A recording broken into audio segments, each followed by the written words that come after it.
Burmese Ghouls, but you know, Bren Esports is that team that will press you on from minute one, and that might just be the trouble for this out of Burmese Ghouls. But well, Butters, this game, I'm pretty sure there's a stance coming in, but I'm liking what I'm seeing from both sides. Yeah, it's just hard to execute for the side of Burmese Ghouls, but Bren Esports still has some things in full, so let's see.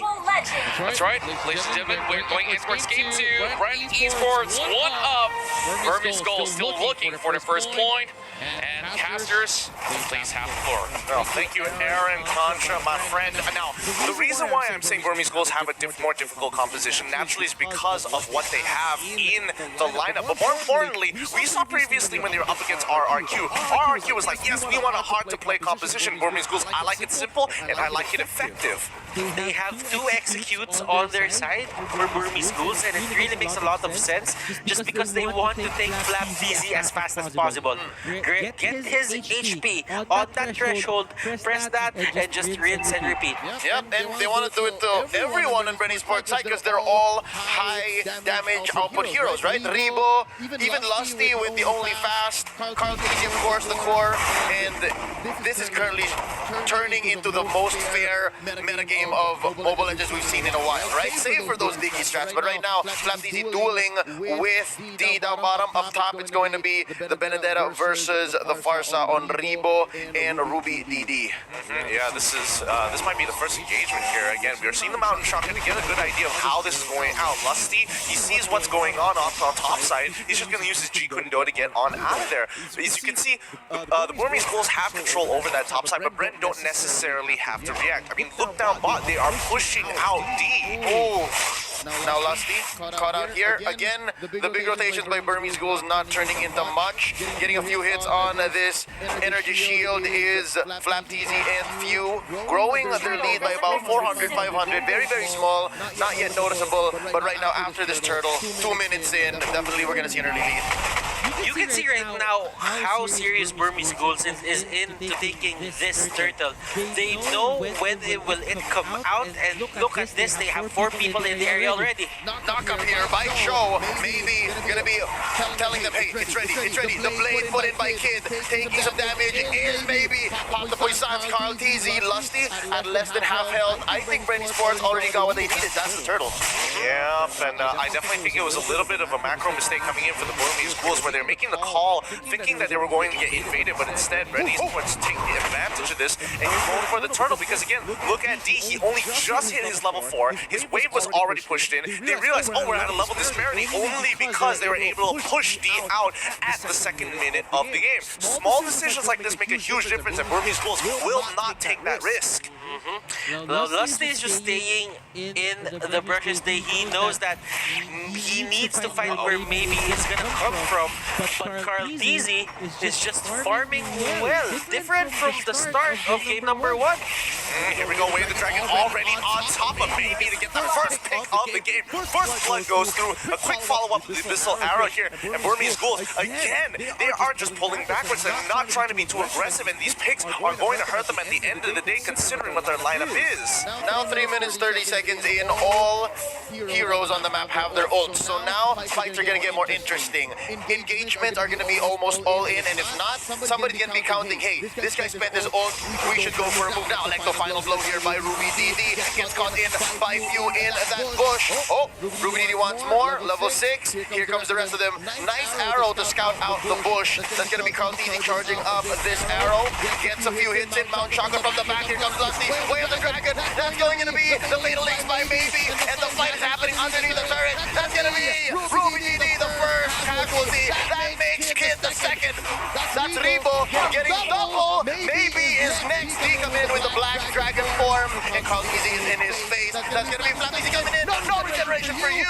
4 for none. Curly, and Ace is the lone survivor, dodging that arrow by just an inch. And right now, he has no choice but to go down. The wipeout delayed by Bren Esports. They take it nonetheless. Oh, Burmese Ghouls Bren Esports, they're playing each other's game. Bren Esports went to the territory of the side of Burmese Ghouls in terms of playstyle, and now they are serving the pain to the side of Burmese Ghouls. Now, Leo, I know you were, very iffy about specifically the Selena and how it's supposed to be executed here. You legitimately won that entire fight, landing one of the most weaved-through abyssal arrows to make sure it landed onto Ace. Full 3 seconds of lockdown, allowing Lusty to control the fight. But again, another one will occur. Same way with the Way of the Dragon, but I'm a believer. Ladies and gentlemen, maybe gets knocked out. They trade out for Lusty, but it's worth it because it's a 3-4-1. Ace bites the dust. Now, back to what you were saying. This was yesterday, man. This was yesterday when the win rates were on an all-time low, and Ruby DD barely gets away with his life, spending his entire kit. I have this hunch that Ruby DD was looking at the map, just staying there, and he forgot that Bren Esports was still in the area. I mean, look at Kaltiz. He has literally 100% kill participation. 4 kills, 5 assists, making sure that that Mountain Sharker is getting maximum value. But check this out. The way that they initially started, View is ensuring that every single time he doesn't necessarily need to be there. He just needs to stop the follow-up after the abilities occur. So, Fatal Links, whatever. Oh no, you're going to be throwing your Roger in? That's when I'm dropping the arrow. You also have to look at what Joe did and Finn did against called out. It's like he dashed into the arrow as well. Great conditioning here by Bren Esports. Oh, he can't get out there! Easy takes down Ace. Baby is running for his life. That's a double for the Prodigy. I don't need the Lancelot. Y'all gave me the YSS, and now Kid flickers back. Oh my goodness, if you would see the fights, how they happen. Lusty and View, they're just playing out of their minds. D here getting control, the arrow thrown out. D will escape, but there is a hit there by Lusty. And that is going to be another takedown. Paper side of Bren Esports. Oh my goodness, View is just, I'm not gonna lie, there's not a few games where I'd say, there's not a, few games I would like to admit it, but this one, he's kind of smurfing. He really is kind of smurfing here, and Burmese Ghouls are playing so nervous around him. No, Gidjon, I get your point. I'm not a fan of the Selena 50-50 hit or miss as well, but for Bren Esports, if it works, it works. Numbers don't lie. If you're sitting at 13-1 at 7 minutes in, about 7K ahead, and you leave your opponents running like that, and you're drawing lines with the arrow, I couldn't ask for more if I was Bren Esports, but the Burmese Ghouls, they must be sweating it right now, because I think after this last turtle is going to be Lord, what do they need to do? Do they need to take less fights? Do they need more defensive? Because they've already lost all their first-tier turrets. They need to start playing a lot more safer. They don't need to get caught out like this. The real big threat is going to be Lusty and Q, so as long as they have eyes on them, they don't necessarily need to do these aggressive plays. And Burmese Ghouls, once again, want to try and make this aggressive play happen. Oh, here we go. The fight has already begun with the turtle being taken out at the right second. Now D getting caught out in the middle of 3. That's going to be the Poissons in here by Flapteasy, stopping the regeneration. Oh, and we're going to see a triple. Are we waiting for it? That's maybe down by Rebo, and Ace is running away. Oh, he's not going to survive. That's Flapteasy getting him on the rollout. And right now, Bren Esports is feeling it. They could convert to a massive scale. Maybe 2 turrets, maybe 3. Who knows? They're unstoppable in this state. I'm starting to get more and more disappointed. This isn't the Burmese Ghouls that we know and love. This wasn't the same team that played yesterday. They are playing scared, and not only that, they're making terrible decisions. Right off the bat, they're not playing off of the power spike. They could have waited for the 22K mark. Instead, they give another 5K over to Bren Esports, a full turtle, and another turret. At this point, Burmese Ghouls are just putting more nails in their own coffin. This is not what I wanted for them. This isn't the team that we know and love. Burmese Ghouls, they need to find a way to stop this bleeding right now. Flapteasy is just zoning out everyone. Even D cannot stand in front of Flap. Flap is level 10, D is level 8. Huge gap here, huge gap, and the fact that Flapteasy knew that D was there went their way, because he knew that it was the only thing left, and if anything, I'm sure he could have forced the Black Dragon form and wasted it for the next team fight, but right now, Ace! Oh, he thought he could get executed, but no, it still counts as a kill for few. It was a very good attempt, but now Burmese Ghouls, this is a situation where every single fight you really can't do anything, and Bren has the perfect lineup to start pushing their leads with the Farsa, and as well as the Selena. Those two are so snowball-oriented, it's ridiculous. Rebo can scale. Unfortunately, few may not scale as hard, but regardless, his utility is invaluable. Oh, wow. D retreats from the duel. He was going 1v1 against Flamdeezy, and Rebo says, I got you, bro. Finishes it off with a feathered airstrike. It hit earlier just because he was flying. But still, that is going to be a Lord attempt going to the side here of Bren Esports. Oh my goodness. There's no contest here. There's no contest. Look at the wall of Flamdeezy and few. And it's not because Burmese Ghouls doesn't want contest. It's because they can't. Oh, it hurts to see. It hurts to watch. 13k ahead, and all this because Burmese Ghouls are feeling nervous and made some really bad decisions, especially when they wanted to contest that turtle. They lost 10k off of that, and honestly, I think this pretty much seals the deal here unless Bren makes a mistake. But we've seen how Bren plays. This is how they do it there at the Philippines, watching their VODs. The moment they get that lead, they don't let go of it. Burmese Ghouls, they need to find a way. And what's that way? Just wait for Bren Esports to make a mistake. But how long can you hold on?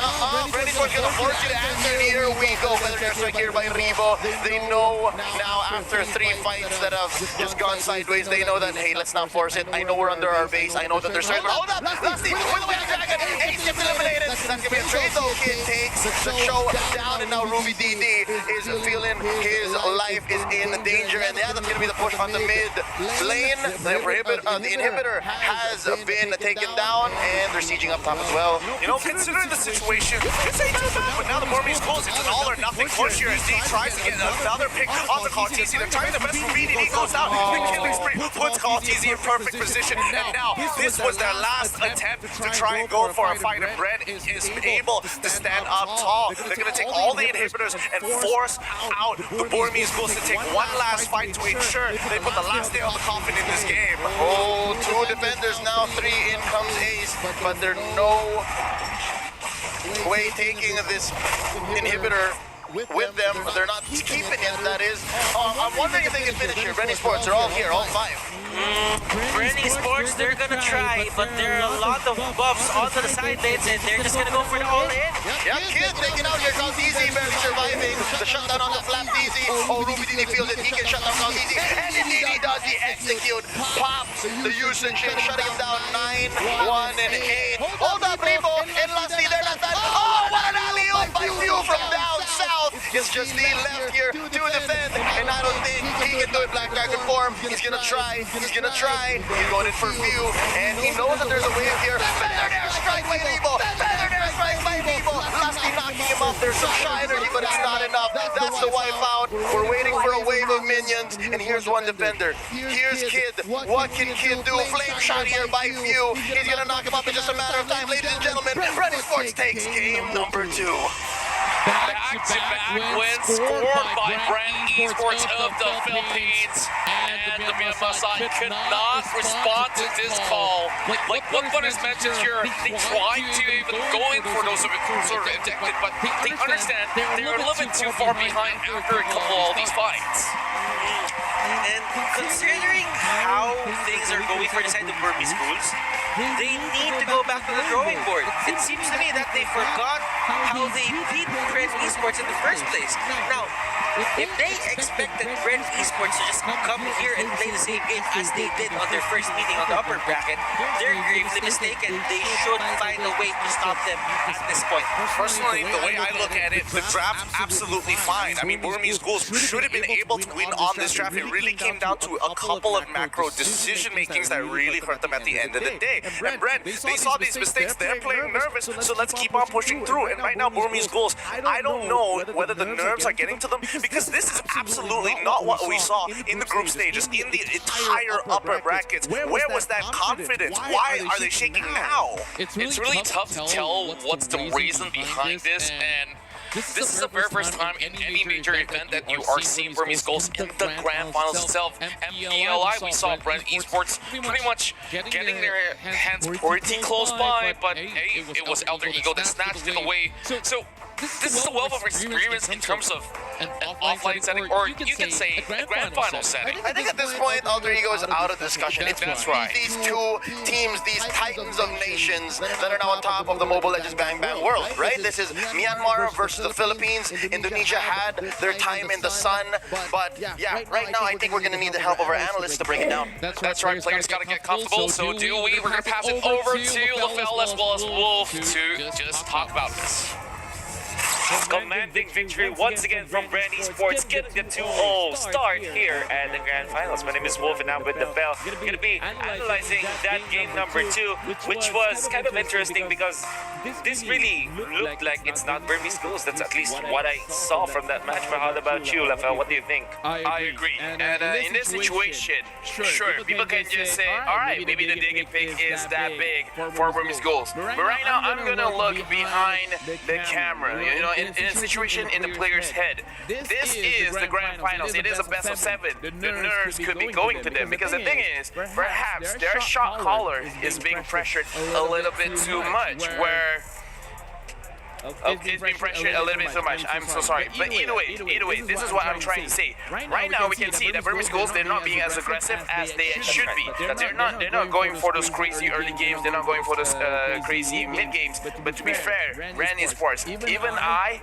don't see much opening from them. Lassie, going around everywhere in the map and doing all sorts of crazy initiations. I want to say that it is true that Burmese Ghouls, they don't like they're in their mojo right now, right? Because we know that they are so aggressive and they were performing well when it comes to team fights. I also want to add, Joakim asked me if Burmese Ghouls will be warmed up and ready for day. It seems like they're not. While Bren Esports, they look like a well-oiled machine. They are also incredibly steamy at this point because of how on fire they are. I want to say few, 5-0 and 17 on point with all of those arrows. Yeah, and honestly, it's not just with those arrows. Like, looking at the drop from Bren Esports, this might be the draft to fight against Burmese Ghouls. Let's look at what they have. They have Selena, they have the Yisun Shin, they have the Cho. 3 of these heroes are actually very good in terms of opening the map. Selena with those abyssal traps, she can open up those bushes. Yisun Shin with the Mountain Shocker. Hey, where are you guys? I know where you are. And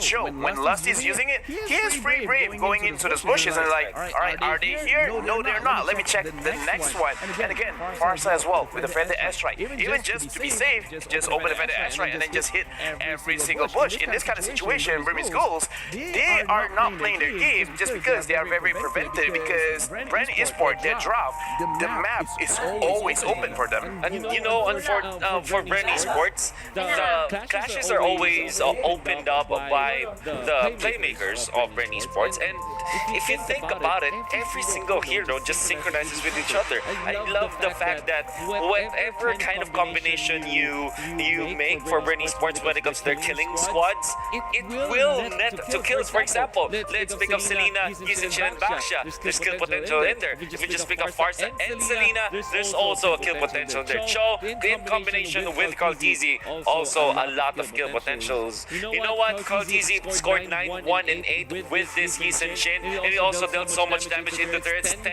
to 2 when it comes to turrets. But if you compare the two Ace's performance, 0 and 7, including that suicide at top lane, this is just night and day when it comes to comparison of the carries. And looking at the carry, my goodness, when will we get enough of this guy? 9, 1, and 8. To be fair, right? In this game, it actually could go to anyone. Few did so well, Icy did so well. So in this kind of situation, yes, Carl Teasy, he's the star of the show. He dealt the damage. He maintained his position to make sure that he can deal damage while being very, very safe. But again, in this kind of situation, anyone from Bren Esports deserved the MVP, because that is one of the cleanest games that they had in terms of mechanical skill, where we see a lot of times Lusty going in and all of those arrows hit, all of those feather S-Strike hits, all of those skill shots they hit. And in terms of the macro as well, it's very, very difficult to gank them just because Bren Esports see everything.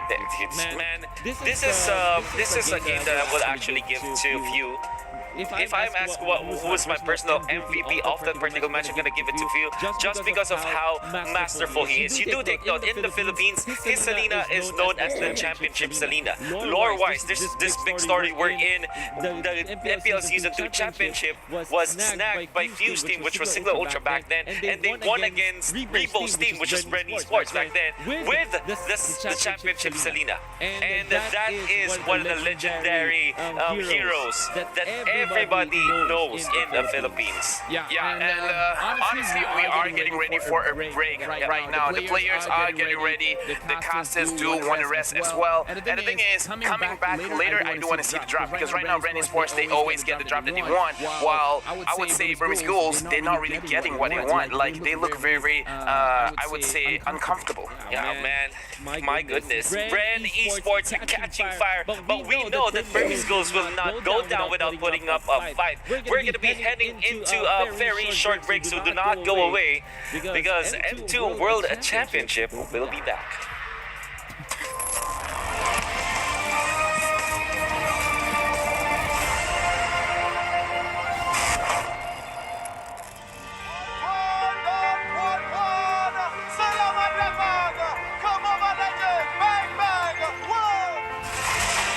Chivalry is dead. I will revive it.